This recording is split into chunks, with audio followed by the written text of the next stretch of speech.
Guys, we'll be starting the session in next 3 minutes. Everyone stay on the call. Today's session is very important. We are discussing about operational amplifiers. Ah.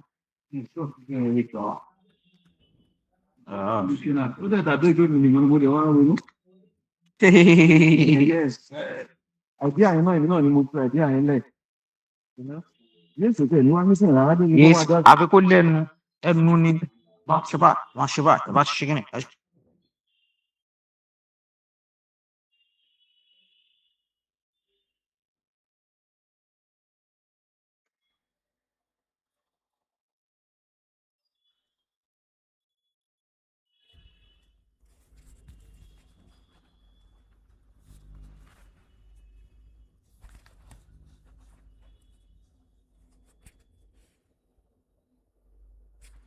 Mic test. Hello, hello.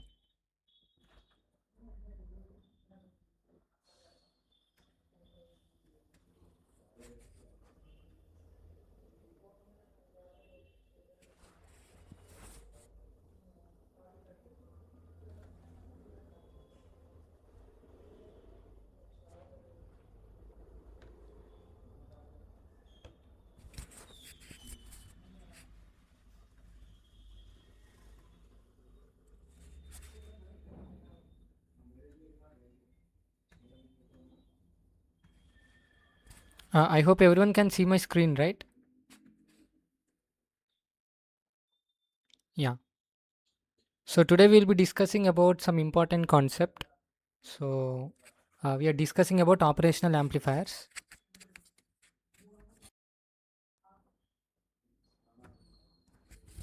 Yeah. So can someone just unmute yourself and can just confirm if you are able to see my screen or not? Yes, you are audible. No, screen is visible, right? Yes, it's visible. Yes. Okay, okay.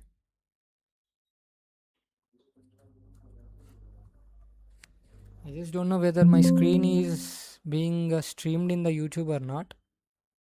Yeah, I think hopefully it is being streamed. Okay. Yeah. Now screen is visible, right, for everyone? Yes. Yeah. So thanks for confirming. So today we will be discussing about operational amplifiers. Okay, so this is one of the very important sessions in our KiCAD course. Because if you don't know how these operational amplifiers do work, then you may not be able to do the simulations, right? These amplifiers are used everywhere. So have you ever imagined that a single IC, a single integrated chip, can perform complex mathematical operations including differentiation and integration? Isn't it? Even if we know the entire formulas how to do the differentiation and integration, sometimes even we may do mistake. So a single IC, a single integrated chip can perform mathematical operations like addition, subtraction, multiplication, division, and it can do differentiation and integration as well. So today we'll be discussing about operational amplifiers. So op-amps, it is simply called as op-amp. So op-amp means operational amplifiers. So these are also called as operational buffers. Okay, operational amplifiers or operational buffers. So this is usually represented using a triangle. In the circuit diagram, it is usually represented as a triangle. So it is having two inputs. Okay, two different inputs. One is called as inverting input and another one is called as non-inverting input. So basically operational amplifiers, which are also called as operational buffers. So it contains two different inputs. One is called as inverting input and another one is called as non-inverting input. Okay. And apart from these inputs, so basically even these op-amp, because it is also an electronic component and it requires VCC, I mean it requires power supply to operate, right, to function. So that's why here we need to supply the power. Okay, like yeah, we will discuss what are the rated voltage and everything related to its power rating and everything. So basically here there are two different inputs and one output. Okay, yeah.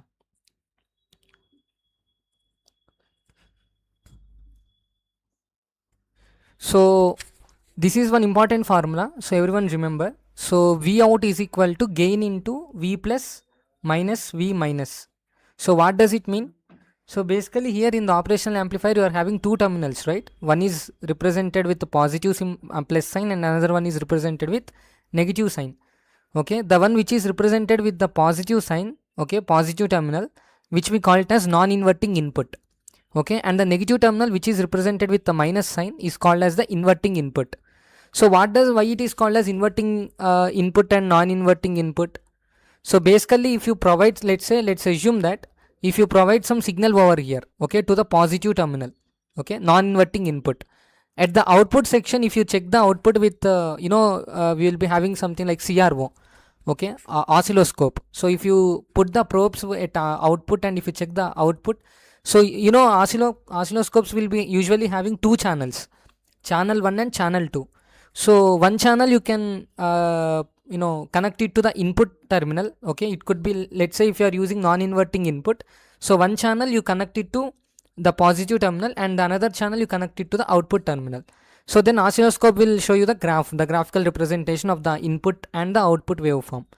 Okay, so if you are using the non-inverting input, let's assume that you have passed some sinusoidal wave to the positive terminal and at the output also you will get sinusoidal wave only. Okay, as it is, there is no shift. But if you pass the sinusoidal wave to the negative terminal and if you check the output, so the output will be sinusoidal, the output would be 180 degrees inverted, upside down. Okay, so that's why it is called as inverting input. So if you provide any input over here and if you check the output would be inverted, okay, like upside down. But coming to the non-inverting input, it would be same, okay, no inversion. So that's why it is called as non-inverting input. Okay, yeah. So coming to the this formula, okay, so let's assume that you have provided, see actually these both terminals can be operated at different voltages. Okay, for positive terminal you can give some voltage. Okay, for negative terminal, for inverting for non-inverting terminal, you can non-inverting input you can provide some voltage, and for inverting terminal you provide some other voltage. So if you check the output, so what happens at the output? So basically the output is the differential. What does it mean? So the difference between the non-inverting terminal non-inverting input voltage and the inverting input voltage multiplied with some scaling factor, which is nothing but gain. Okay, I hope everyone able to understand, right? Everyone able to follow? I request guys, so during the session, so this time I'm going with the PPT, so I may not be able to see your reactions and thumbs. So I request you, so you can be active and you can unmute yourself and respond so that I can proceed further. Okay, so up to here everything is clear, right? Yes. Yeah. So basically what we discussed is like, so we are discussing about the operational amplifiers, under which we discussed operational amplifier will be having two different inputs. So one is the inverting input and another one is non-inverting input. And if you provide any kind of signal, it could be a square wave, square pulse, or rectangular wave, triangular wave. So whatever may be the kind of signal that you are passing. So if you pass it to the inverting input, inversion will take place, like 180 degree inversion. And if you pass it to non-inverting input, you will get same non-inverted output. Okay, and then we discussed that. So this is the formula, the internal op-amp formula is given by V out is equal to gain into voltage at the non-inverting terminal minus voltage at the inverting terminal. Okay, so now there is one condition: if V plus is greater than V minus, the output goes positive. Okay, if V plus is greater than the V minus, then the output is positive. If V minus is greater than V plus, the output goes negative. See, from this equation it is very easy to determine, isn't it? So if V plus is greater than the V minus, then the output is positive. Okay, if V minus is greater than V plus, then the output goes negative. Yeah, so here remember one thing. So usually this operational amplifier is operated in negative feedback condition. Okay, this is very important point. So operational amplifier is usually operated in negative feedback condition. It doesn't mean that you cannot operate it in positive feedback condition. So it is used in negative feedback condition. So what does it mean if we are using any kind of operational amplifier in negative feedback condition? So it means that basically you are connecting the inverting terminal, okay, the inverting terminal with the output. See, we will go back to the main schematic. See, if you are connecting this inverting terminal to the output, okay, to the output terminal. So if you connect this inverting input to the output terminal, then it is called as negative feedback condition. Okay, negative feedback condition. Similarly, if you connect the output terminal to the non-inverting or the positive terminal, then it is called as positive feedback condition. Okay, so negative feedback and positive feedback. Yeah. So it is more of theoretical. So we will go with handwritten notes, which is more organized way rather than this PPT. Yeah, we will go with notes rather.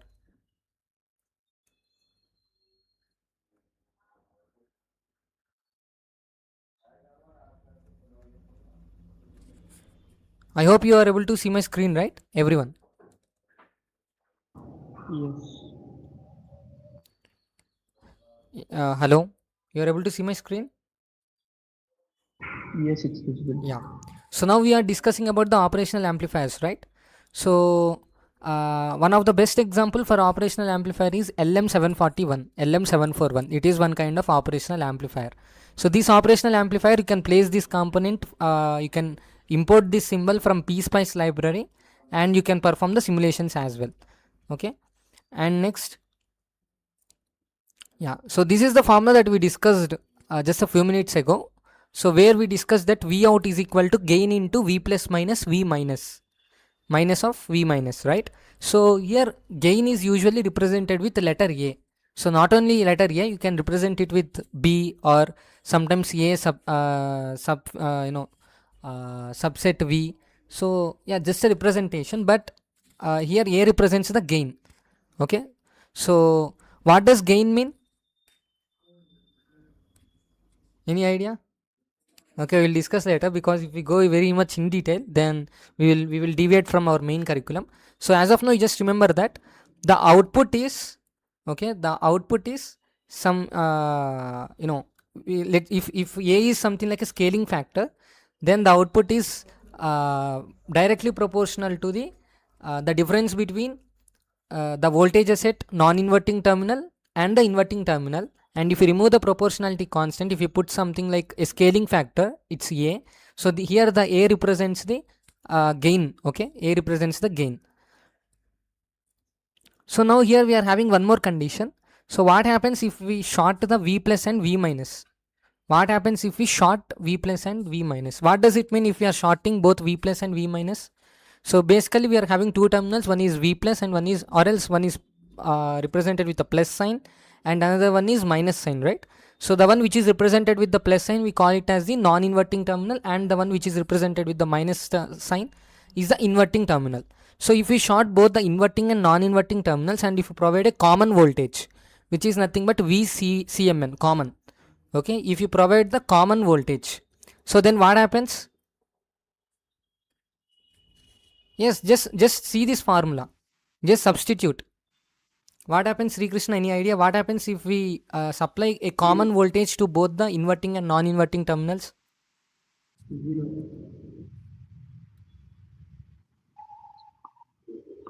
Zero. Yeah. What happens if we It become- short both inverting and non-inverting? It becomes zero. Output voltage becomes Zero. zero. Okay, that is the expected thing. Okay, ideally output should become zero, because as per the formula V plus, now V plus equal to V minus equal to V. So A into V minus V, that means A into 0 equal to 0. So we expect that V naught equal to 0. So this is the ideal behavior, but practically V naught is not equal to 0. Okay, but practically V naught is not equal to 0. A slight voltage would be there, a little bit. So which we call it as the offset. Okay, which we call it as offset. So this offset is again further classified into two different categories. So one is positive offset and another one is negative offset. Okay, so as per the equation, So if we short both the inverting and non-inverting terminals, we expect that the output voltage should become 0. Okay, because the output is proportional to the difference between the voltages at inverting and non-inverting and inverting terminals, right? So if we supply a common voltage to both inverting and non-inverting terminals, then ideally output voltage should become 0. But in the practical case, okay, if you do an experimentation and if you check with the oscilloscope, usually so output voltage is not equal to 0, and there would be slight voltage which we call it as the offset voltage or else offset. Again, this offset is further classified into two different categories. One is positive offset and another one is negative offset. So now I have a question. Let me see who will be answering the question. So now why these offsets occur? Why these offsets? No matter if it's a positive offset or negative offset. So why it is deviating from the ideal behavior? Why it is deviating from the ideal behavior? Because in practical applications, even if you give the same power supply, but for the both the terminals, same power supply or same voltage won't be reached. No, actually, that's not the perfect answer. Let's assume or else consider that both are receiving the same voltages. Still, we are getting an offset. Externally, we are applying the same voltage, common voltage, VCMN, to both the inverting and non-inverting terminals. Yeah. So actually, to answer this question, there would Or be, it yeah. might be some due to imperfections in op-amp. Yeah, perfect. This is perfect answer. Imperfections in op-amp. So when during the manufacture of operational amplifiers, so there would be some imperfections. Okay. So like fabrication, due to poor fabrication strategies, or maybe due to some machinery limitations or capabilities, sometimes these offsets occur. Now my question is, are these offsets same for all or op-amps, or is it different from one op-amp to another op-amp? Varies. Yeah, what's your answer? It varies. It varies. Perfect. So these offsets occur due to imperfections in op-amp, specifically in the fabrication. Okay, and this offset is completely random quantity. Offsets are completely random quantity, and it varies from one op-amp to another op-amp. Okay. Yeah. See here you can see it actually the graph is expected directly from over here, but there is some positive VDC. Okay. So this occurs due to because of offset. Yeah. So now from here, everyone kindly please focus, because completely there is a mathematical derivation. Because if you don't focus right from here, you won't understand anything. How these operational amplifier do work, you won't understand anything. Okay.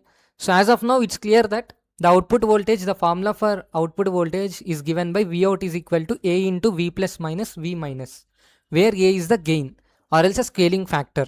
And the output voltage is directly proportional to the difference between the voltages at the non-inverting terminal and the inverting terminal. So in ideal condition, if we short both the inverting and non-inverting terminals, it is expected that the output voltage becomes 0. But in practical condition, it is not becoming 0, and which we call it as the offset. It can be further classified into positive offset and negative offset, which arises due to imperfections in the fabrication. Okay, and this offset is a completely random quantity, and it varies from one op-amp to another op-amp. And coming to the next concept, there is something called as virtual ground. There is one concept called virtual ground.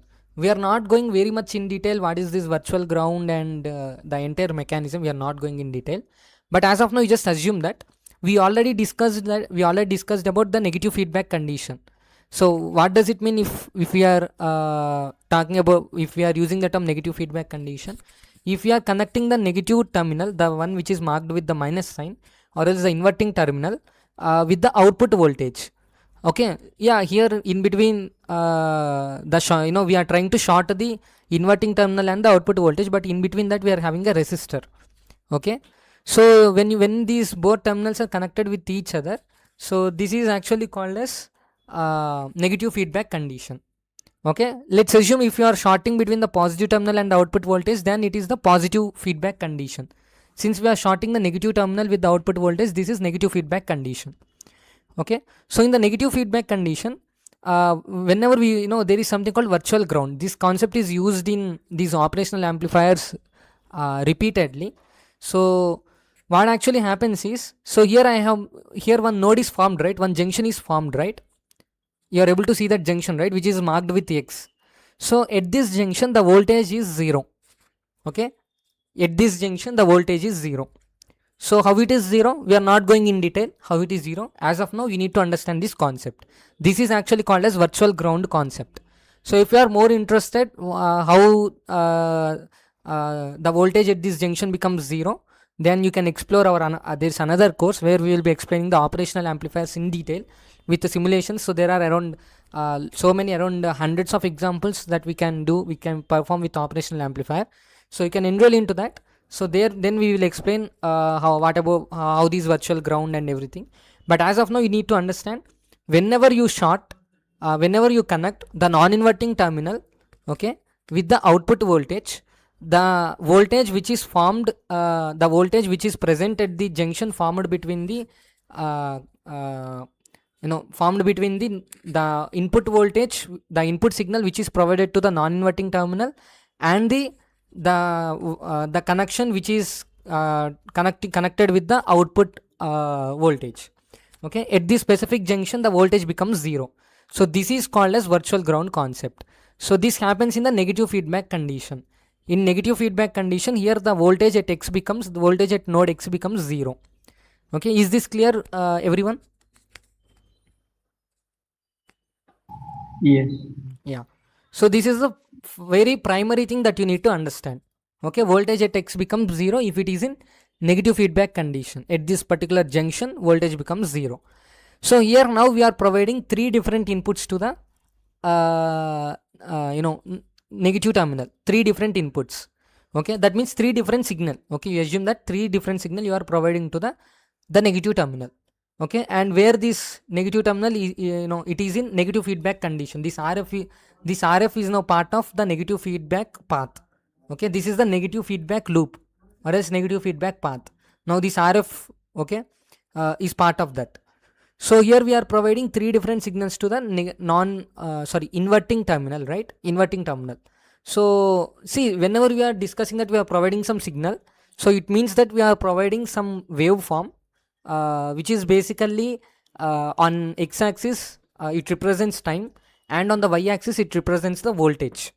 Okay, based on how this voltage varies with respect to time, signals are classified into different categories.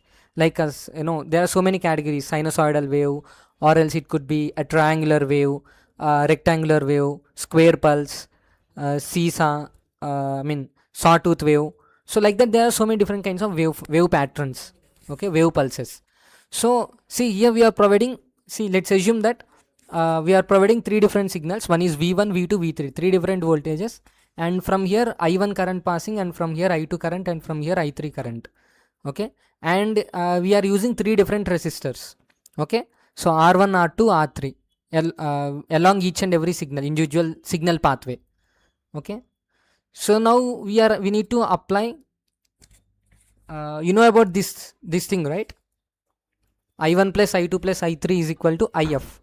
So how I1 plus I2 plus I3 equal to IF? Because the total currents which is incoming or else received by this node is equal to the outgoing current.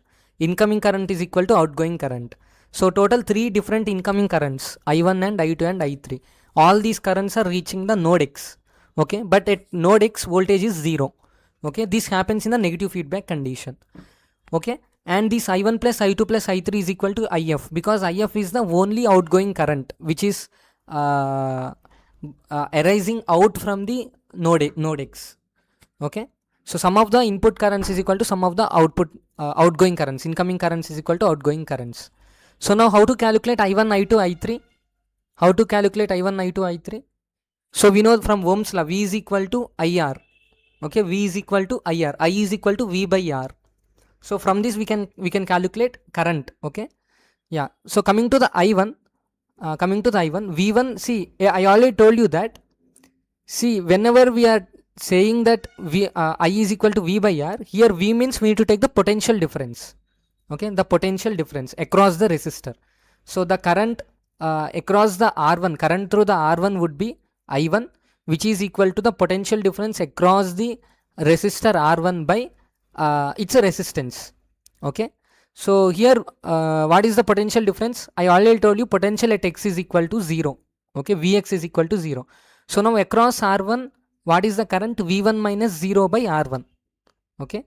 So I1 is equal to V1 minus 0 by R1. Why 0? Because potential at x is equal to 0. This happens in a negative feedback condition. So coming to the I2, V2 minus 0 by R2. Again I3, V3 minus 0 by R3. Okay, now coming to the IF. Okay, so IF. See, again here we need to calculate the potential difference. See, what is the potential at here? 0. 0 minus V out. Okay, because this resistor is connected with V out, right? 0 minus V out by RF. Okay, 0 minus V out by RF. So finally, if you simplify this equation, what you are getting? V1 by R1 plus V2 by R2 plus V3 by R3 is equal to minus V out by RF. Okay, minus V out by RF. Now what I am doing is, I am just keeping V out on one side, and I am moving the other variables to the other side. Okay, I'm just isolating V out from the entire equation. So I'm keeping V out on this side and moving RF from RHS to LHS. So what you are getting? So by rearranging the equation, what you are getting? I am also moving the negative sign as well. Okay, or else you can multiply with minus on both sides, both RHS and LHS. So then on simplifying this equation, what you are getting? V out is equal to minus RF into V1 by R1 plus V2 by R2 plus V3 by R3. So up to here everything is clear, right? How we derived this equation? It's clear. Yeah. So now what we are doing is, so I am writing this thing in a different way. Okay, using the summation. Okay, using the summation. So V out is equal to minus RF into sigma I is equal to 1 to n Vi by Ri. Okay, see, this is a simplified representation. So this is the actual equation. So now see, from here it's important. Okay, so from here it's a very, very important, most important. Kindly please pay attention over here. So now what I am doing is, I am just assuming that, okay, I am just assuming that in case if I take all these three values R1, R2, R3, if I take equal resistance, or else same resistor, R1 is equal to R2 is equal to R3 equal to R. Okay, so then what happens? So I'm just in place of R1, R2, R3, I am replacing all these individual resistance with a single R, and we will see what is the output. Okay, so if R1 is equal to R2 is equal to R3 is equal to R, so by substituting in this equation, okay, so what happens? R is also taken as a common, because V1 by R plus V2 by R plus V3 by R, because we assume that R1 is equal to R2 is equal to R3 is equal to R. So if I take common, if I take R common, then what happens? V out is equal to minus RF by R into V1 plus V2 plus V3. Okay.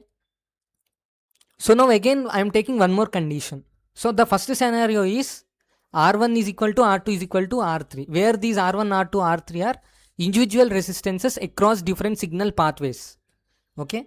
Now what I am assuming is like RF is equal to R. This RF is a part of negative. See RF, where F means feedback resistor. This is feedback resistor.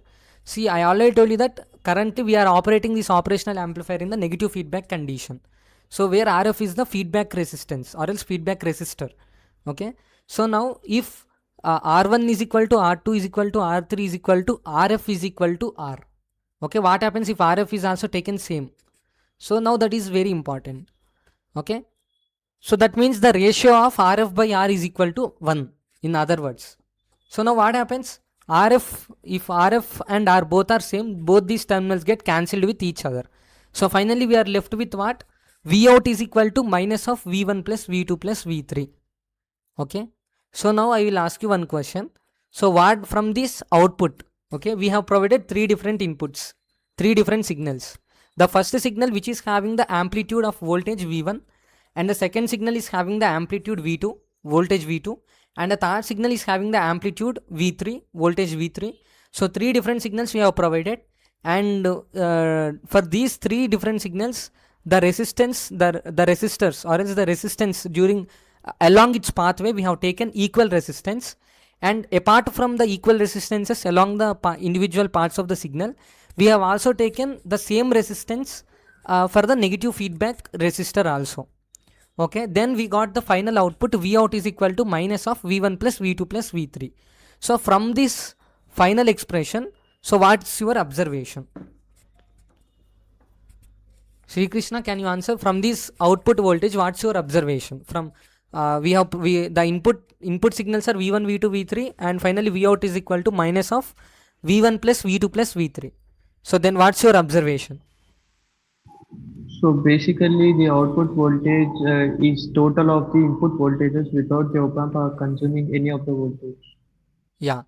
So the output is the sum of the input voltages, but the difference is like it is an inverted summation. Okay, inverted summation. See, just observe this negative sign. Okay, if there is no negative sign, then output is like summation of all the input signals, but here there is a negative sign. So it means like for example, if V1 is 1 volt, if V2 is 3 volt, if V3 is 2 volt, then what, and assume like R1 is equal to R2 is equal to R3 is equal to RF is equal to R, and RF by R is equal to 1. So then what would be the output voltage?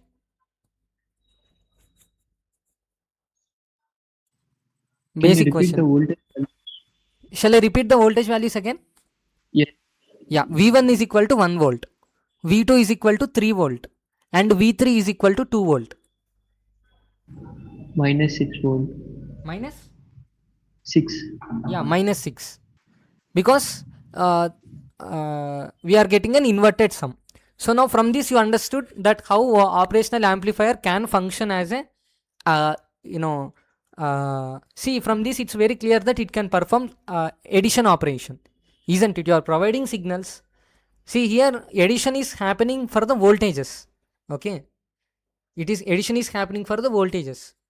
So you are getting the summation value, but here right now, since we are using the negative feedback condition, the output voltage is inverted, therefore we are getting an inverted sum.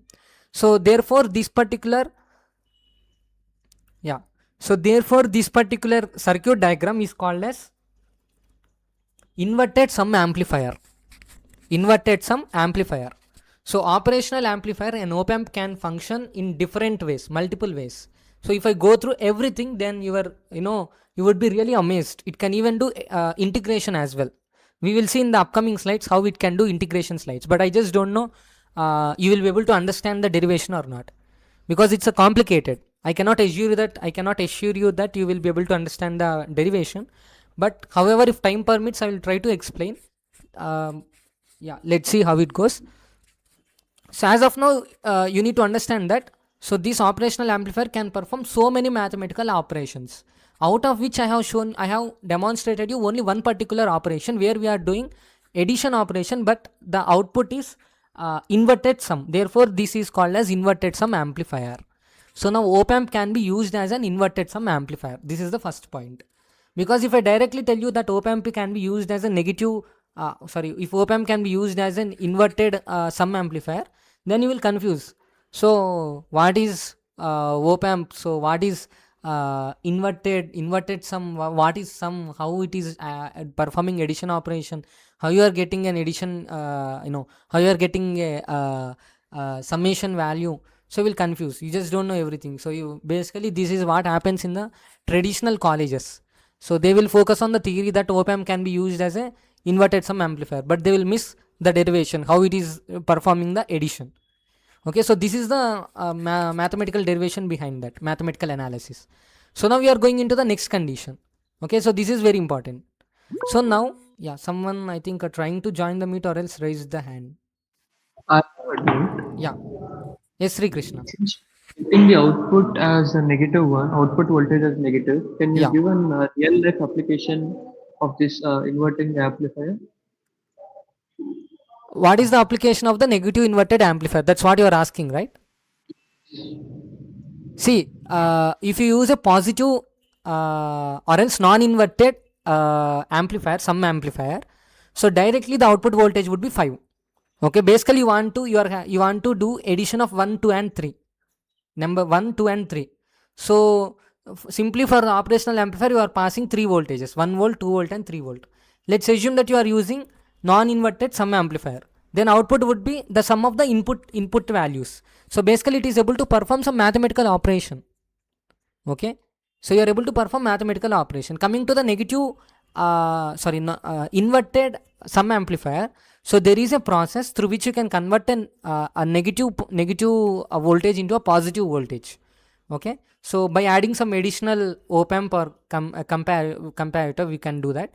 So by doing this, so you can convert this, you can turn this negative 5, I mean, let's assume that you have added 1 volt, 2 volt, 2 plus 1 3, right? Yeah, 1 volt, 2 volt and 3 again 2 volt. Okay, so total output would be, if you are using inverted sum amplifier, the output is -5. Again there is you need to add some additional circuitry through which you can convert this -5. Finally if you check the output, you will get 5 volt. So basically it is able to perform the mathematical operation. So isn't it amazing? A single IC, a single integrated chip can perform all kind of mathematical operations, starting from basic addition, subtraction, multiplication, division, all the way up to all the way up to differentiation and integration. Okay, is that clear, Sri Krishna? It is able to perform all mathematical operations. Understood. Yeah. See, in the upcoming slides, there you can find that from the op-amp you can do integration also. I just don't know whether actually this is not part of the current curriculum, because the current curriculum we need to focus on how to see actually as per the schedule. I need to directly go with the KiCAD. I need to place an op-amp. I need to do connections, and I need to give some input, and I need to produce some output, and I need to show you the graph, and I need to wrap up the session. So this is the actual schedule which is assigned to me.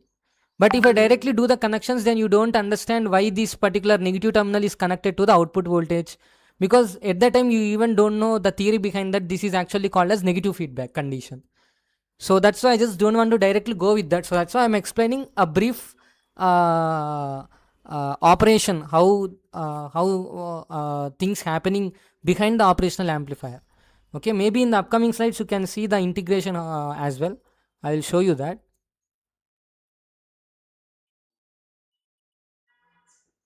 See, it can also perform logarithmic operations also.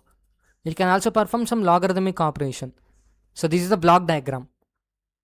It can perform logarithmic operations. There is something called slew rate. We will discuss them in the later session. See, these are the different inputs that you provide. These are different outputs, graphical analysis.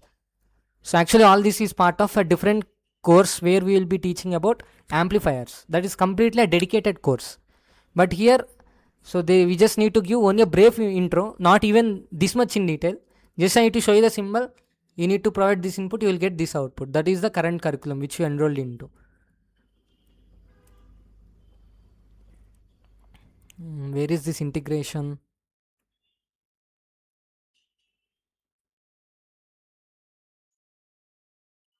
Yeah, so this is the circuit diagram for integration operation.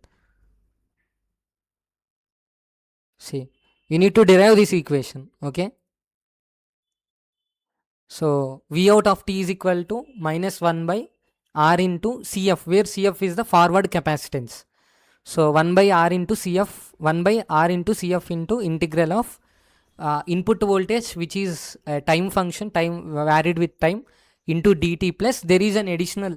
See, whenever we perform integration, we usually put something like plus C, right? Plus C. So something like this is like plus C, V out of 0 plus. So what does it mean 0 plus? So again, there is a huge story. We need to discuss that. So this is the circuit diagram. It can perform differentiation also. So op-amp is also used as an integrator. Okay, but in integrator, see, in basic operations like addition, subtraction, or these kind of operations, we will be using some linear elements. Okay, resistor, like that. But coming to these, when this op-amp is used as an integrator, then we need to use some reactive elements. So see, I hope that you have learned, you have studied in your lower standard, maybe in your grade 12, that for capacitor there would be, like we discussed, something like reactive capacitance and reactive inductance. because capacitor and inductor also offer some kind of resistance, which we actually call it as the reactance. In case of capacitor, we call it as the capacitive reactance, and in case of inductor, we call it as the reactive inductance. Okay. Yeah. So these reactive elements are used when this op amp is operated as an integrator function. Sorry, as an integrator. So it can be used as a differentiator also. Okay. So op amp can be used for, this differentiator is used for multiple purposes. There are so many applications. Like we can detect high frequency signals, or else we can perform edge detection. All these can be done with the help of op amp. So there are so many things we need to discuss. So I hope up to here everything is clear, right?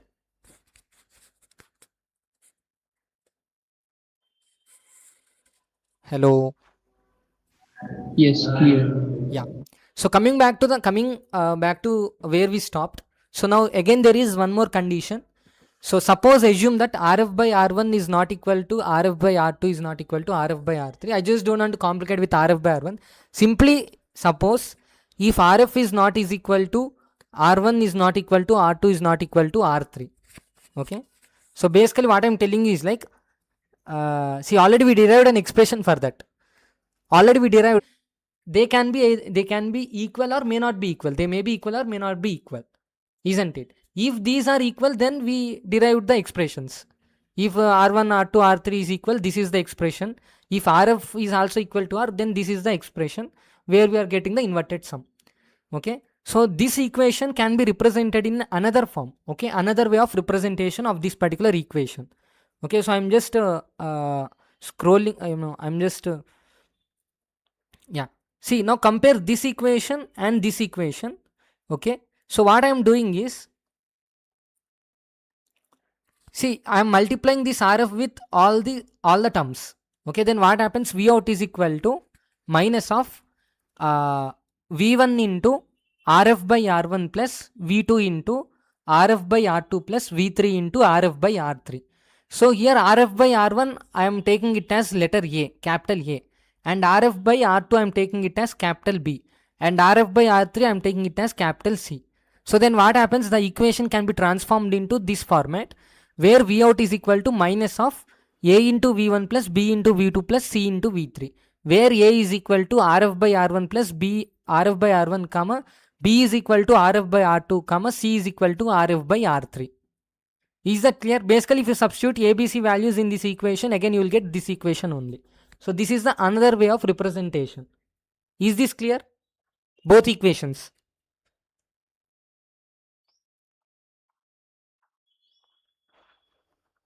Hello. Clear.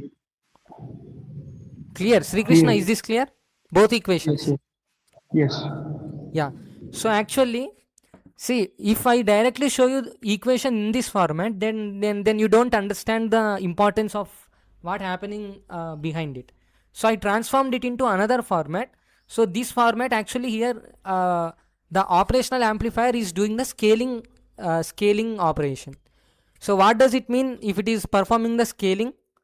So scaling means the output voltage would be the sum of the input voltages. See, keep the inversion and non-inversion aside, because inversion and non-inversion purely depends upon the feedback, the feedback procedure that you are using. If you are using a negative feedback or positive feedback. So keep the sign convention aside. Okay. So just focus on the what's inside the parenthesis. Okay. So we are having A into V1 plus B into V2 plus C into V3. Basically, each and every input voltage, see, in the output voltage, which is actually equal to the sum of the input voltages, but where the individual voltages are scaled to some factor. Okay, V1 is scaled with some A. A is the scaling factor for signal 1, and B is the scaling factor for signal 2, and C is the scaling factor for signal 3. Is this clear? So that means it is performing some scaling operation. This is the scaling operation, and these are yes, these are the scaling coefficients. Okay, A, B, C. Is this clear? Yes. Yeah. So basically in this condition, okay, let's assume that this is the scaling operation, right? If you take R1 is equal to R2 is equal to R3 is equal to RF is equal to R, then all these scaling factors a equal to b equal to c equal to 1, okay, all a b c becomes 1, isn't it? If a b c if you take as 1, then you will get this one, right? V out is equal to minus of v1 plus v2 plus v3. Okay, scaling, when will a scaling factor become 1? When will a scaling factor become 1? Okay, when will a scaling factor become 1? If you take all the all the resistances rf, r1, r2, r3, okay, all equal, okay, then what happens? A becomes equal to b, b becomes equal to c, and all a b c becomes equal to 1. Okay, so basically then again it will performing the summation operation. So this is the first concept. So again I have written the same things over here, okay, and there is also one more way of representation. See, here we assumed that rf by r equal to 1, right? Rf is also become equal to 1. I just don't know whether you're able to understand. Can someone confirm me? Because if you don't understand, then I will try to explain in a different way. Yeah, we can understand. Yeah. Ayub, are you able to follow? Ayub, you are able to understand, right? Everything. And Nihal Reddy, what Yes, about sir. Yes, sir. you? Nihal Yes, Reddy, sir. what I'm about going you? along, sir. Yes, sir. Yeah, so all are following, right? This is very important session because nowhere else again you will be able to get a detailed explanation like this. So it might be little bit complicated for you, okay, but still try to focus and try to understand, then only will be able to follow, because the circuit diagrams, they themselves are very complicated, isn't it? Feedbacks, positive feedback, negative feedback, they themselves, the terminology itself is little bit confusing. So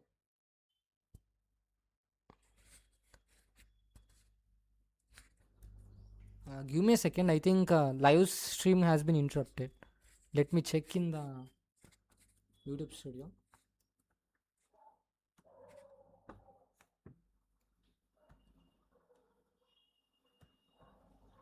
You're able to hear my voice, right?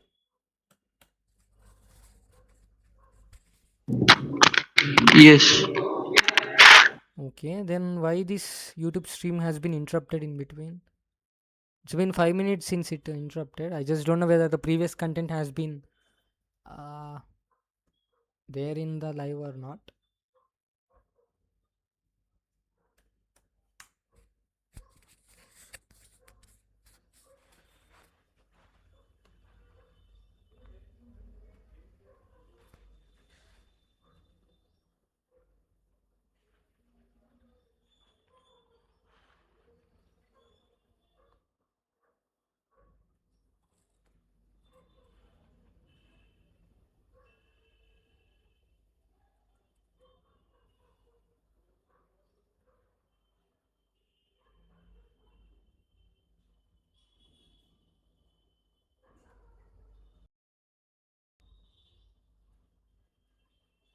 Uh,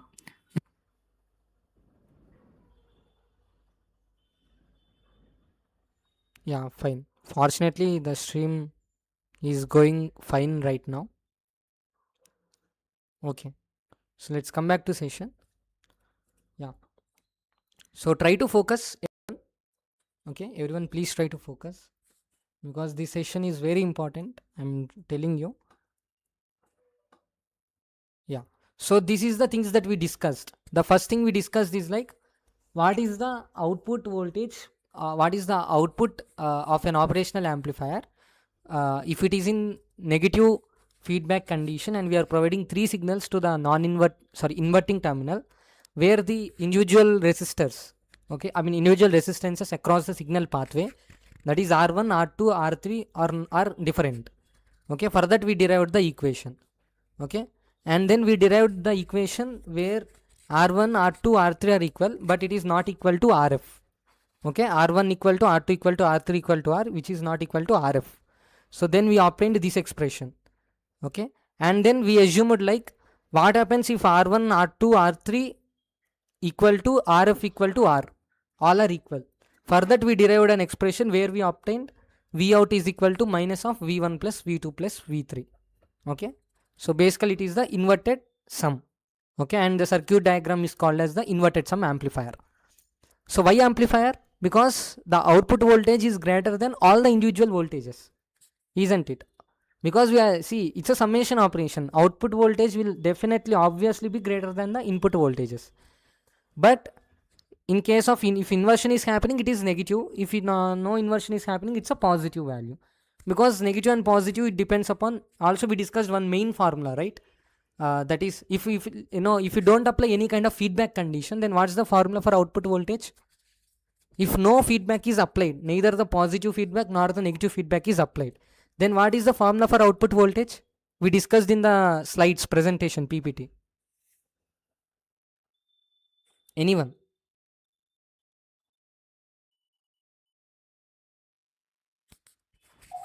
With negative feedback,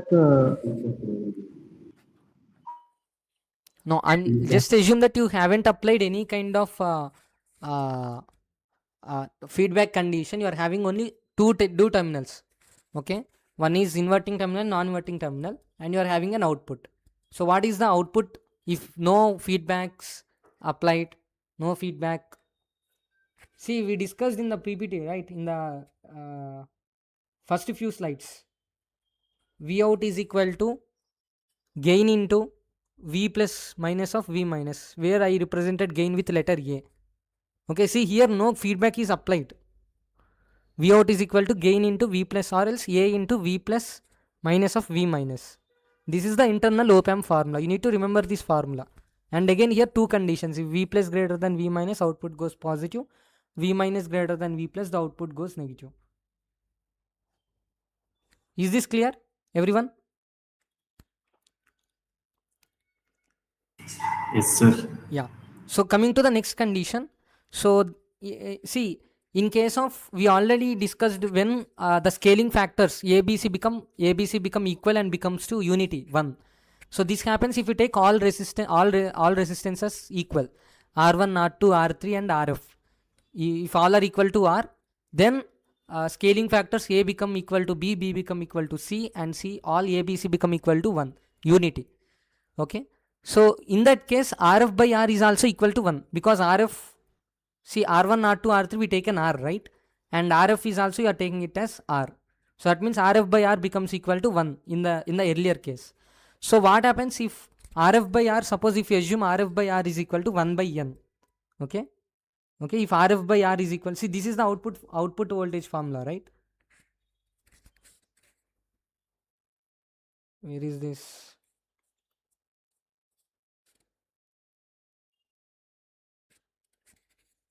Yeah. So this is the output voltage, right? V out, where we have taken R1, R2, R3 equal, but not RF. RF is different from R. Then this is the output voltage. So now what I am assuming is like, so instead of RF is equal to R, or else RF by R equal to 1, instead of that, RF by R I am taking it as 1 by N. Okay. RF by R I am taking it as 1 by N. If RF by R is equal to 1 by N, so again still I am assuming if RF by R becomes 1 by 3. Okay, if RF by R becomes 1 by 3, then what happens? Output voltage becomes minus of V1 plus V2 plus V3 by 3. Because before V1 plus V2 plus V3, there is RF by R, right? The term RF by R into V1 plus V2 plus V3. That is the actual formula. But if you take RF by R equal to 1 by 3, then V out becomes minus of V1 plus V2 plus V3 by 3. So that means it is performing averaging operation. That means it is performing the averaging operation. What do you mean by average? Mathematically, average means sum of observations by number of observations. Here sum of observations means sum of voltages, V1, V2, V3. Okay, and how many voltages are there? 3 voltages are there. So therefore V1 plus V2 plus V3 by 3. So that means it is performing what? Averaging operation. So now I will ask one question. Okay, I am coming back to meet. So I will ask one question. Let me see who will be able to answer the questions. I'm going back to meet. I'll ask a few questions from what we discussed till now. I'll ask a few questions. Yeah. So the first question that I'm going to ask you is, okay.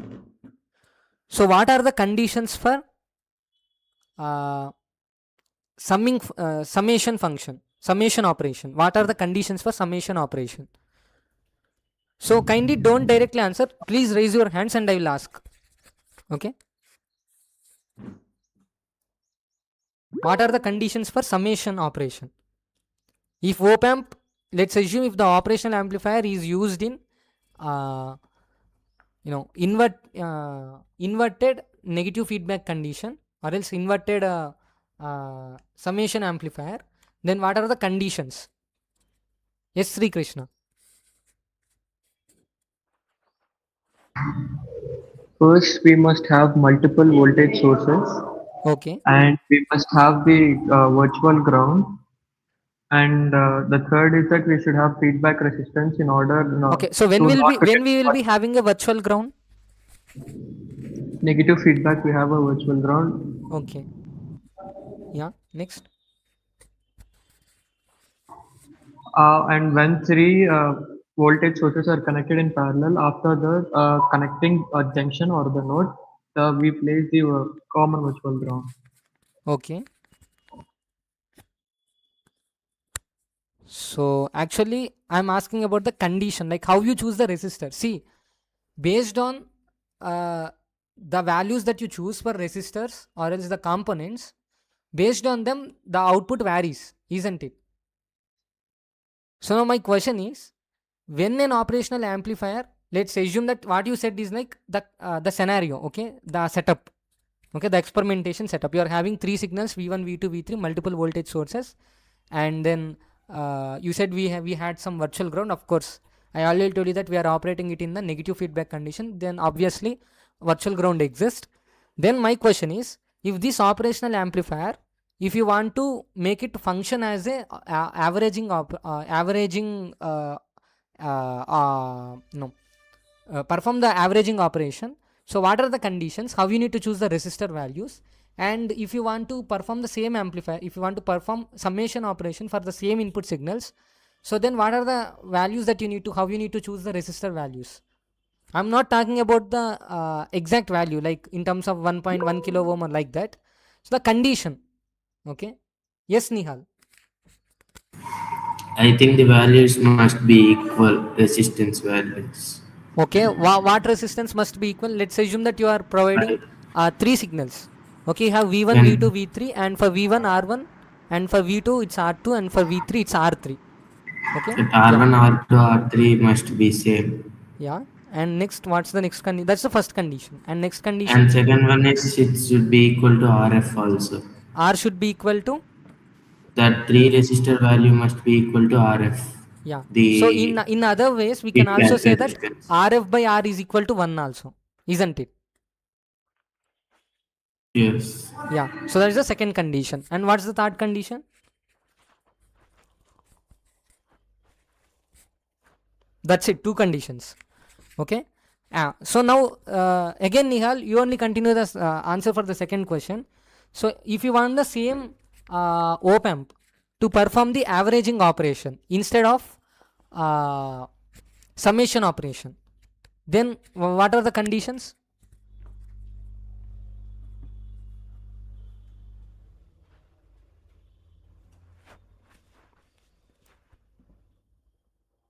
No idea?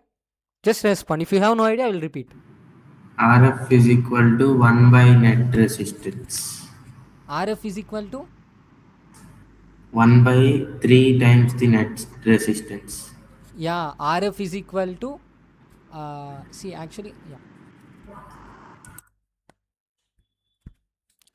RF is equal to, not RF, net resistance is equal to 3 times the RF. Total, I mean, not net resistance, we need to call it as the individual resistance across the each signal pathway. This is the actual explanation. So the resistance across each individual signal pathway must be taken 3 times the feedback resistance. Then only we'll get the averaging output. Isn't it? Is this clear? If this, let's assume if RF by R is equal to 1 by N, if this N becomes 1, then the summation will happen. If this N is 3, then averaging will take place. So if you're taking N as 3, then what does it mean? So it means like the value that R value that you're choosing, that means R1, R2, R3, for them you need to choose one value. So that value must be 3 times the the feedback resistance. Then the averaging operation will take place. Is this clear now, everyone? That's what I written over here. R is equal to 3 times of RF. Is this clear now, Nihal? Yes, sir. Yeah. So what about Sri Krishna? Is it clear for you? Yeah, understood. Sure. Are you sure? Is it clear, or I need to explain? Understood. Okay. I'm okay. Yeah. Ayub is also understood. Yeah. Ayub also understood. Perfect. Yes, yes. So I'm moving. So as of now, we discussed the three operations. Okay. The first one is scaling operation. Okay. Where V out is equal to minus of A into V1 plus B into V2 plus C into V3. Where A, B, C are the scaling factors. A is equal to RF by R1, comma, B is equal to RF by R2, comma, C is equal to RF by R3.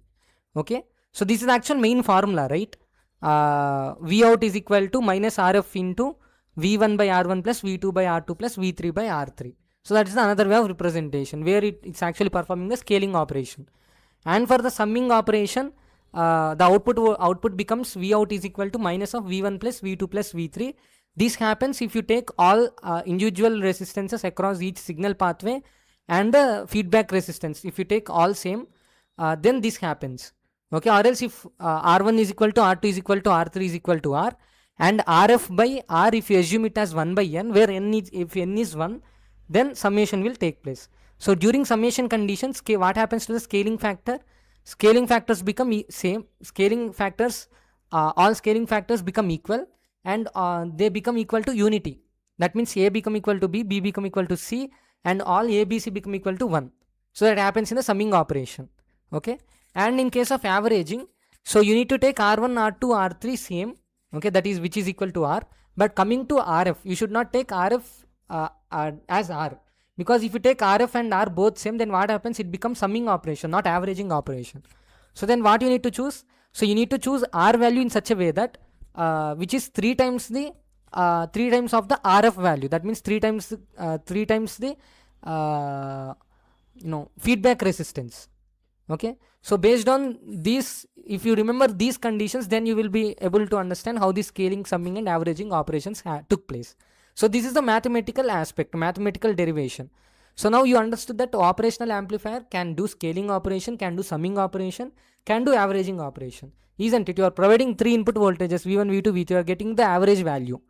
You are providing 3 input voltages V1, V2, V3, you are getting the summation V1 plus V2 plus V3. And even though if the resistor values are different, still it is performing a scaling operation, because for V1 there is the coefficient A as the scaling factor, for V2 B, for V3 C, like that. So all three operations we discussed. So up to here clear, right? Scaling, summing and averaging operational. How an operational amplifier can function as a scaling, can operate in for scaling function and summation, as well as what's the other one? Yeah, averaging. So up to here everything is clear, right? Perfect. So I'm going into the next concept. So kindly please pay attention. Yeah. So complexity become, see, till now we discussed is like one part of the movie. Now from here there's another part. This is the another part of the movie. So in this another part, now what we are doing is like, so this is the, already we discussed about this particular circuit diagram. So hope you are able to remember this particular, you are able to recognize this circuit diagram, right? So in this circuit diagram, what is this first part? This what is this technically called as? Anyone?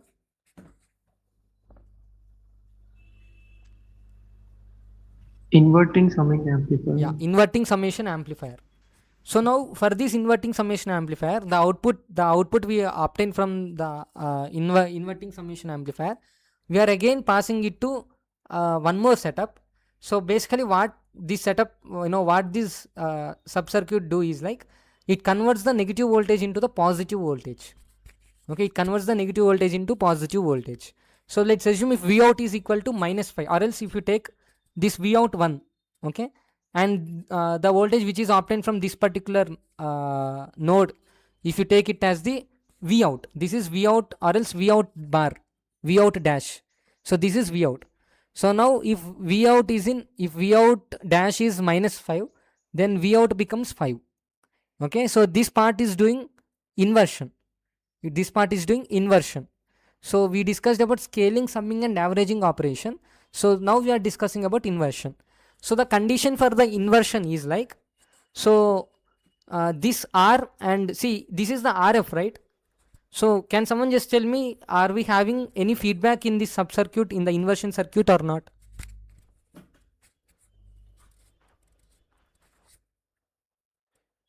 Anyone?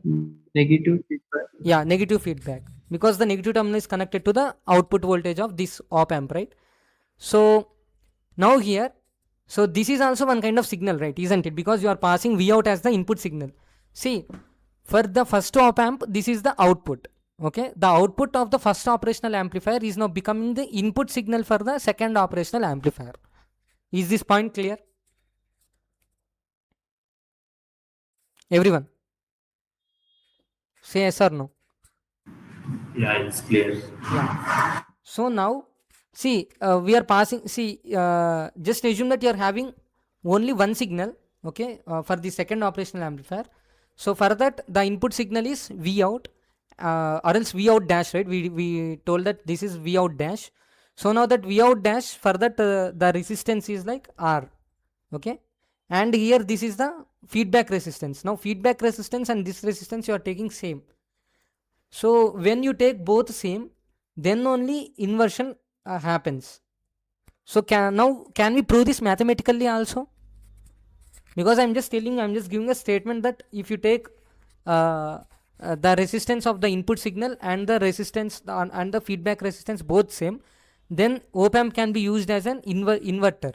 Okay, so this is the statement. So now can we prove this mathematically as well? Yes, we can prove this mathematically. How? See, we need to use the same formula for which we have used for the first operational amplifier, isn't it? But in place of, see, I'm showing you the derivation. I think derivation is not there in this PDF. Let me check.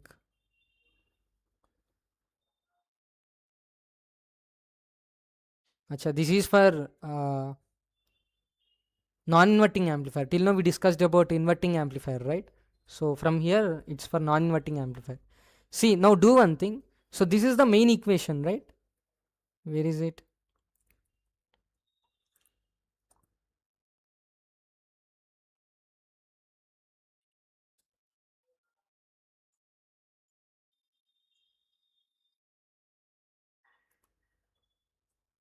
Yeah. So this is the main equation, right? Isn't it? Do you agree? This is the main equation. Everyone agrees with me? V out equal to minus RF into V1 by R1 plus Yes. V2 by R2, right? So now we are having only one resistance, right? We don't have two signals. We are having only one signal. So now just neglect these two terms. V2 and V3, neglect these two terms. Then equation becomes what? Minus RF into V1 by R1. But here V1 is, actually V1 itself is a negative value because you are giving a negative input voltage.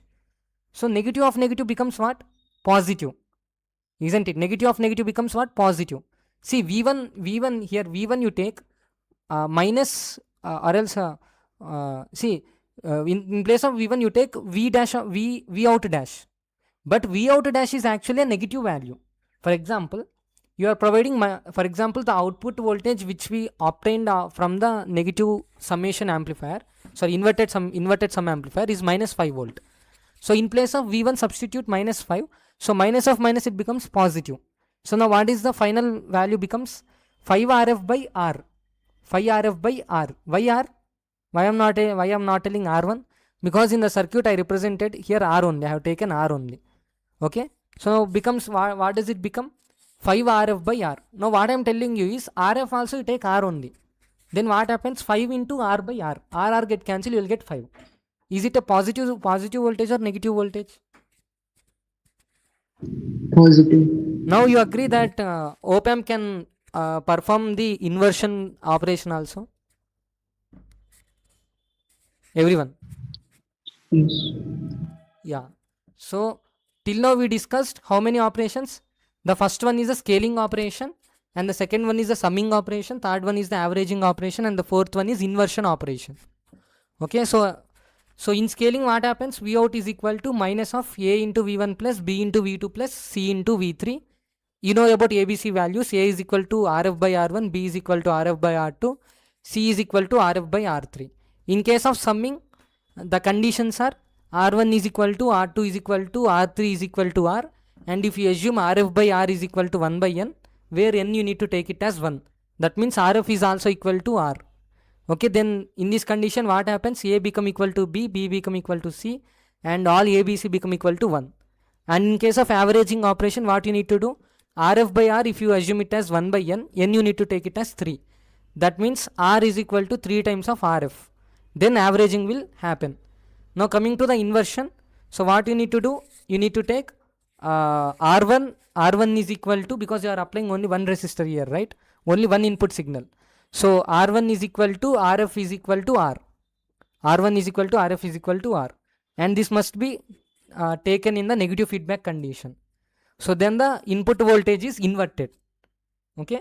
And if inversion happens, the sign is changed. From if it is a positive signal, it becomes negative. If it is a negative signal, it becomes a positive. If it is negative voltage, it becomes positive. So vice versa. So now what we did is, like, for the negative sum, inverted sum amplifier, we have added the inverter. So again inverted and again inverted becomes what? Positive value. Finally you are getting the positive value. See, at this input, at the input terminals, you are applying voltages 1 volt, 2 volt, 3 volt, for example. Then what would be the output? 1 plus 2 plus 3. So you will get 6 volt as the output. That means it is doing the addition operation. Okay. Yeah, I hope up to here everything is clear, right? I hope you understood the inverted sum amplifier. So I'm just coming back to Meet. Everyone just quickly react with thumbs. Then I will go with the non-inverted amplifier. Non-inverted amplifier. Let me go back to Google Meet.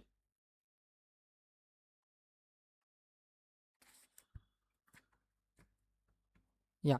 So everyone able to understand the inverted sum amplifier? Everyone quickly react with thumbs. Those who understood, react with thumbs. Sri Krishna understood. Nihal Reddy. Ayub, I think he left the Meet. Are you there? Ayub left the Meet. Okay, that's fine. Let me check if the YouTube stream is also going well. Yeah, it's going. So now we are entering into the next part of the movie. So here we are discussing about the non-inverted amplifier. It could be if it is performing the summation operation, then it is called as non-inverted sum amplifier. If it is doing averaging, how much time does it take for the session? So this session is a long session. I told you I don't want to segregate this session into multiple fragments. If I segregate, then you will miss the flow. So again, in the next session, if I ask you what is RF, everyone, what is the output voltage, what is the formula, everyone will be blank. So I think we started at 5:15. Now it's 7 p.m. right? So the session would be till 8:15 p.m. Okay, the session would be till 8:15 p.m. It's a long session. Okay. Yeah. So are you available? Are you guys available, or I need to end the session?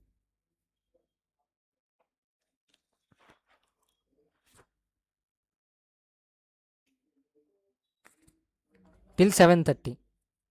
Okay. Yeah, no issues. What about you, Nihal? Then I will try to compress the content. Let me try to complete it by 7:30. Yeah. So in case of non-inverting amplifier, or else we do one thing.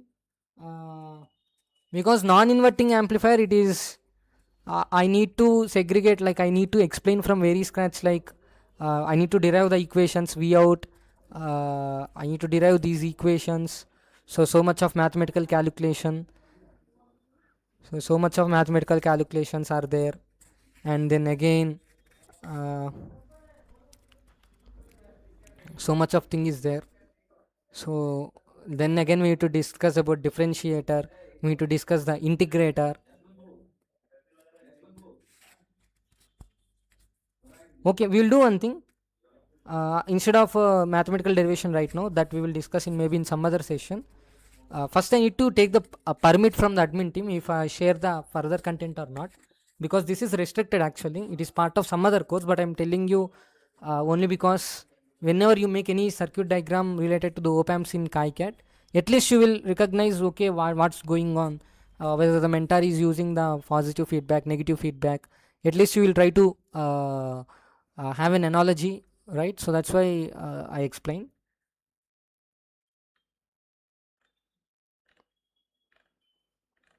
So we will discuss one thing and we will end the session. Okay, we will discuss one small concept and we will end.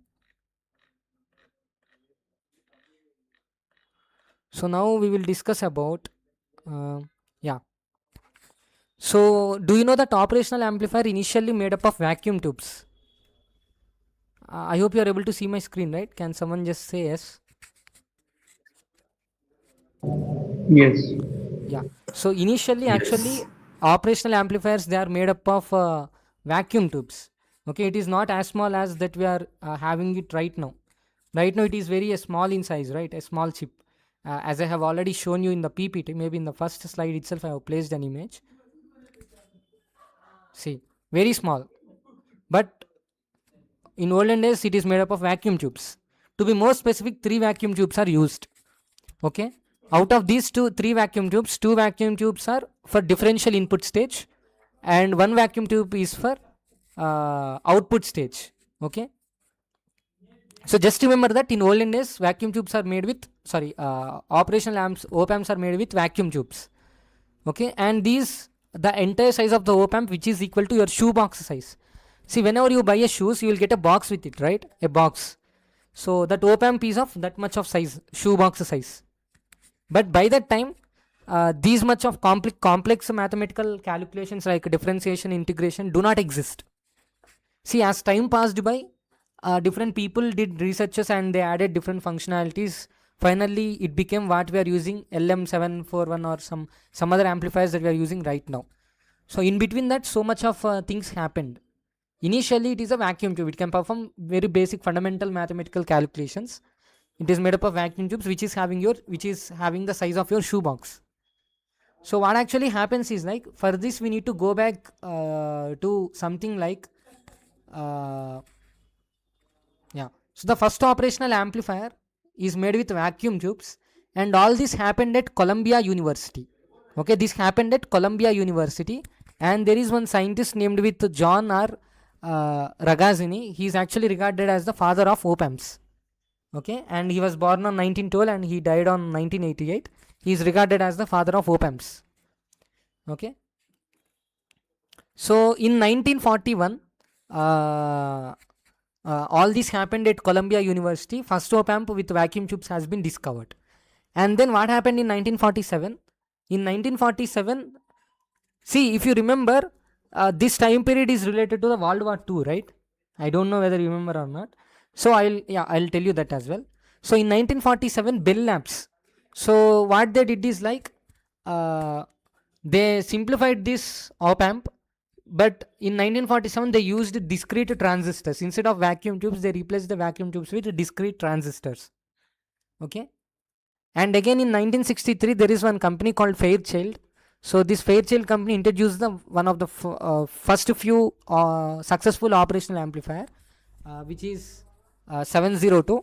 And then in 1965, the current operational amplifier which is widely used across the globe, which is LM741. Okay, LM741 is one of the widely universally acclaimed as one of the widely used op amp, LM741. It came in 1965. Okay.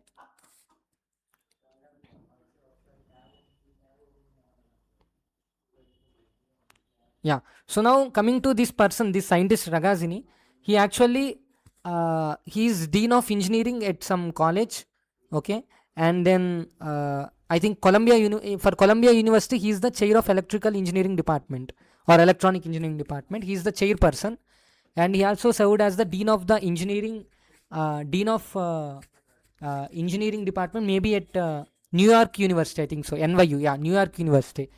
Actually, first he served at Columbia University. Then he shifted to, first he served at Columbia University as the chair of electrical engineering department. Then he moved to New York University, and then in 1831 he served as the dean of engineering department.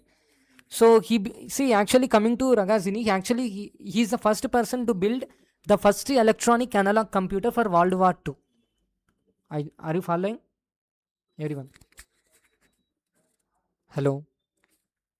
Yes, sir. Yeah, since actually we are having very less time, so instead of mathematical derivation, I'm just sharing some additional points. Okay, some theoretical additional points. So he's the first person to build the first electronic analog computer for World War II. So from that you can understand the level of knowledge he is having.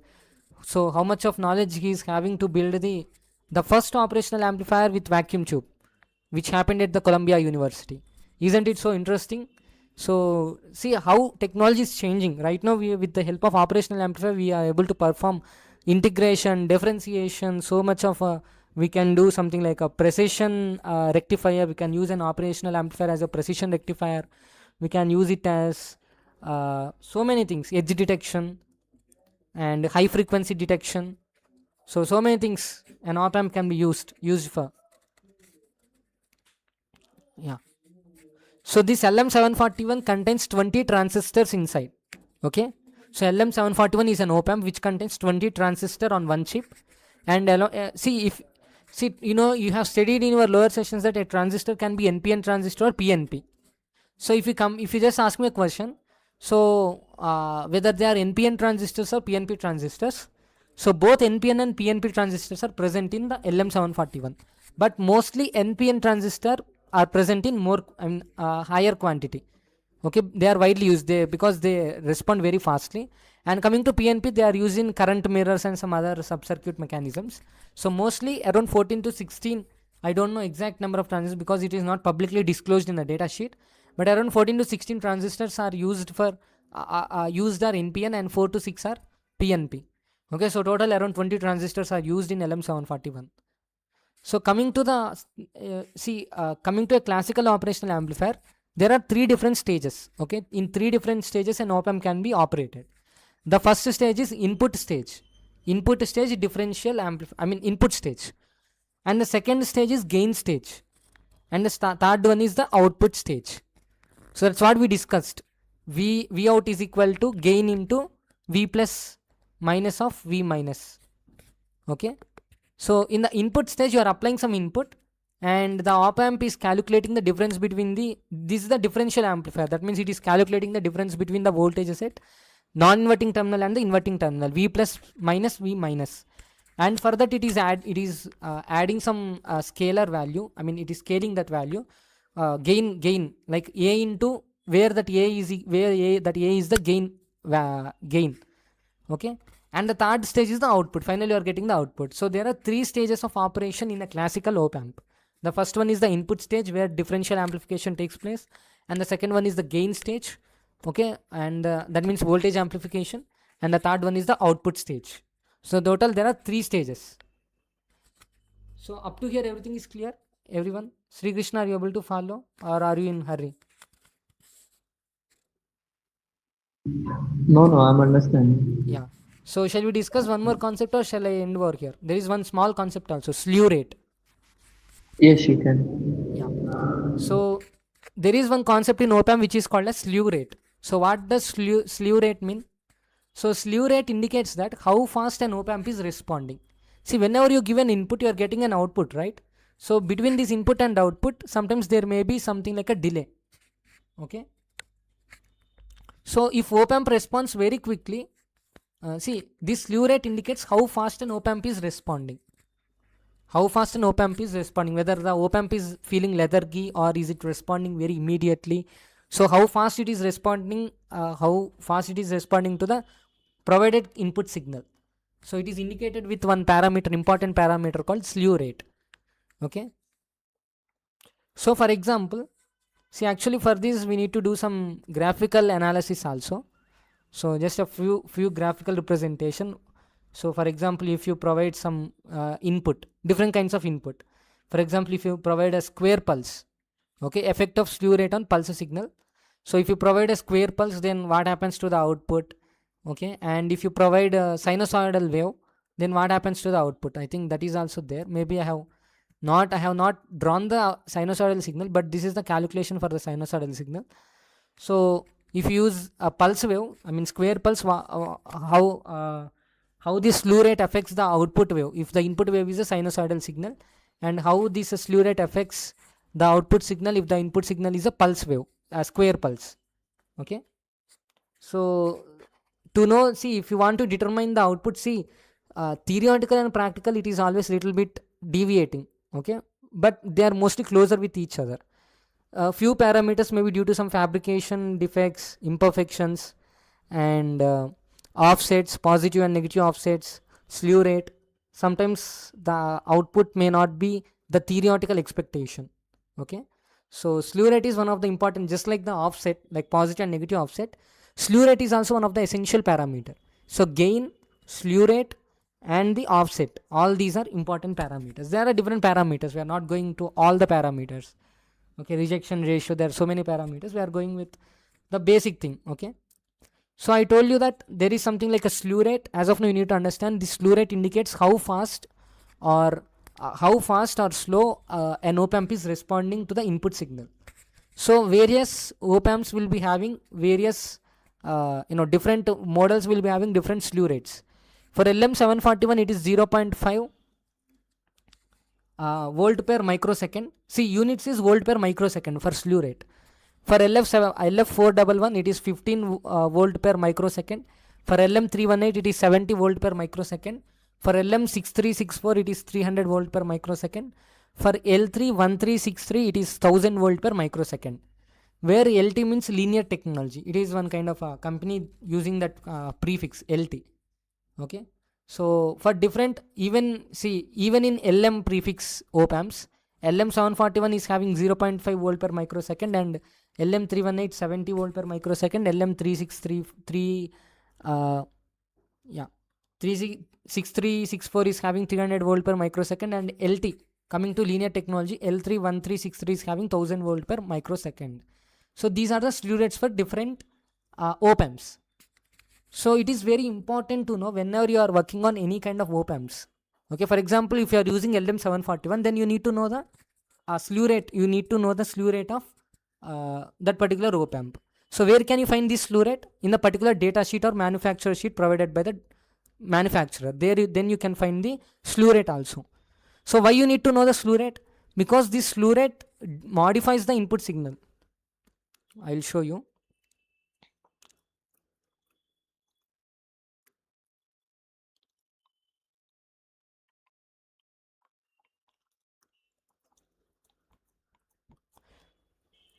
So shall I go with the graphical analysis, or shall I continue tomorrow? You can continue tomorrow. Yeah, fine. So as of now, it's clear, right? All the concepts, everything is clear, right? Yes, it's clear. So yeah, one more thing. So this course is powered by Suchana Space, and I'm your expert mentor Hemant from Suchana. And this course is co-presented by Grow IOTA LLP and our special partners Anu Electronics from Chennai, Ergel Technologies, and Luna Energy, your all-in-one EV solution partner.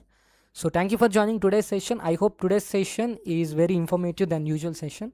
So before I wrap up the session, I would like to take individual feedbacks from you, from both of you guys. So then I can wrap up the session, and your feedback is now being recorded, and it will be sent to the administration team for quality monitoring and training purposes. Yeah, let me go with Sri Krishna. How is your feedback with the today's session? Yeah, today's session, irrespective of the only KiCAD, you also explain your terms, which is a useful one. Just rather than just representing the symbol and how does it work, you are going in detail how many types were there, Yeah. which might be useful for us even in the further processes. So it's good. Yeah. So Nihal Reddy, can you share your feedback? Yeah, today's session has shared us so valuable information which helped us to know about more things about OPAMP, which helps us to solve any problems about OPAMP in future. Yeah. So what? Today's session is wonderful. Yeah. So one more question. Like, what difference you found between the introductory course ECEDA 30-day PCB design course with ECEDA and this particular KiCAD course. So what differences that you found? In ECDA course, you explained about the software and all the chemical properties and the reactions, including all the layers of the PCB and how they needs to be used and the decomposition methods, everything. And in this one, rather than KiCad, you are also explaining the op-amps and other ones. Yeah, and I forgotten one more thing. We discussed something called scripting property. How to access a PCB with the Python language. You remember that? Yes, yes. Which library are we using to access a PCB?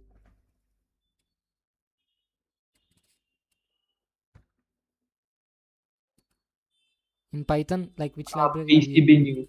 PCB new library. Perfect. So Nihal Reddy, yeah. Again, same question for you. Yes, sir. Yeah, we have used the PCB new library. Yeah. Okay. So basically, this is the what we learned in the introductory session is like the theoretical thing in ECEDA. Because first you need to know what is a PCB, how to manufacture a PCB, and what are different layers, manufacturing process, etching method, which chemical is used. We also discussed different etchants. So why cupric chloride is only used as the standard etchant. So there are so many other sulfate based ammonium sulfate or different kinds of sodium persulfate, different kinds of etchants are there. So then why we are using only cupric chloride? We discussed with a table based on the rate of reaction and color change and exothermic or endothermic and so many things we discussed. And we discussed the manufacturing process. We also seen one video and we discussed about ROHS, restriction of hazardous substances, top 10 chemicals which are restricted, lead, mercury. We discussed about environmental safety, consumer safety, FCC. So many things we discussed. E-waste management. We discussed a few case studies in China, and with interactive PPTs we discussed. So some kind of chemicals are being dissolved in water, which affecting many people. So now in introductory we will teach you the entire theory. So not only manufacturing a PCB, but you need to know what are the safety precautions, environmental consideration, consumer safety, and then we will teach you intro to the ECEDA.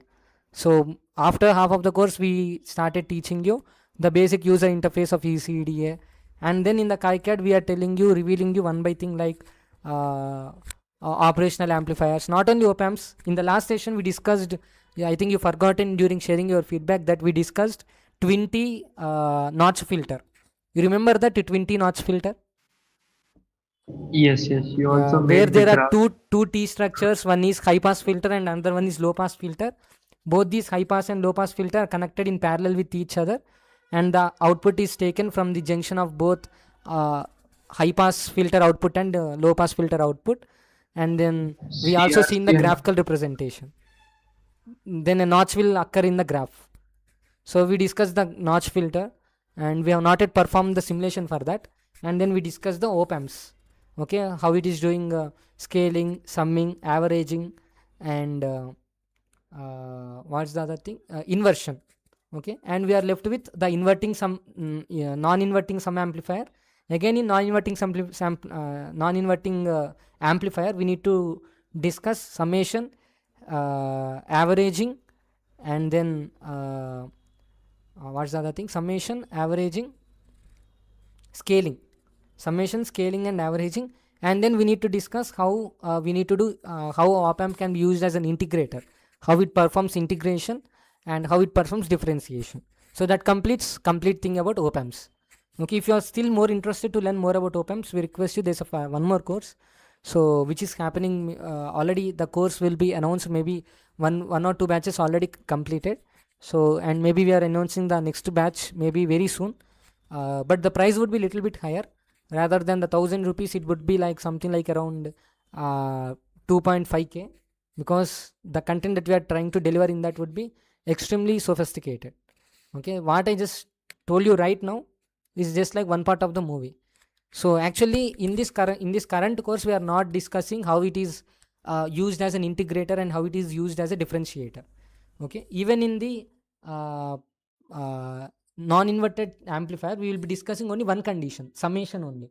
We are not discussing the other conditions like averaging and scaling, or else scaling we can discuss, scaling and summation we'll be discussing, but averaging and the other things like differentiation, integration, these things we are not discussing in the current curriculum.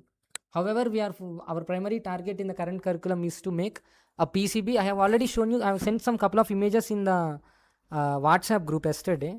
So have you seen that PCB images?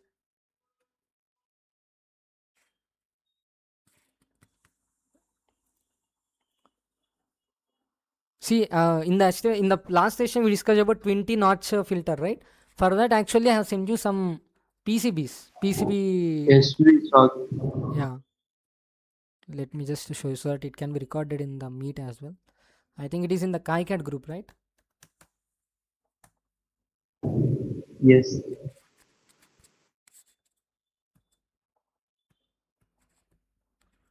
Yeah. So we discussed like this is the graph and 20 notch filter side view. So 20 notch filter PCB ISO view 3D top side. So you can build these kind of thing. See, in the ECEDA we have told you how to clone a sensor BMP280, but here we are discussing something unusual, not the things like related to the sensors, because all the things you can find in the internet. Then why you need to enroll into Suchana course? There's a difference between that. So here we will be discussing some interesting stuff. We also in the previous session we discussed difference between NCP 1117 LDO IC and MXL 770 for PMIC, power management IC. So this is the formula for calculating the notch frequency. Fn is equal to 1 by 4 pi RC, concept flow, and circuit diagram. See, in the 20 notch filter also, if you just observe, we are again using an op-amp. Now from this op-amp, can you just tell me this op-amp is currently in negative, feedback condition or positive feedback condition?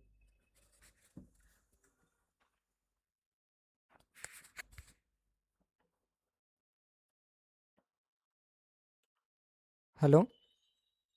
Yeah. Yeah, is it in negative feedback condition or positive feedback condition? Negative. Sorry, can you repeat?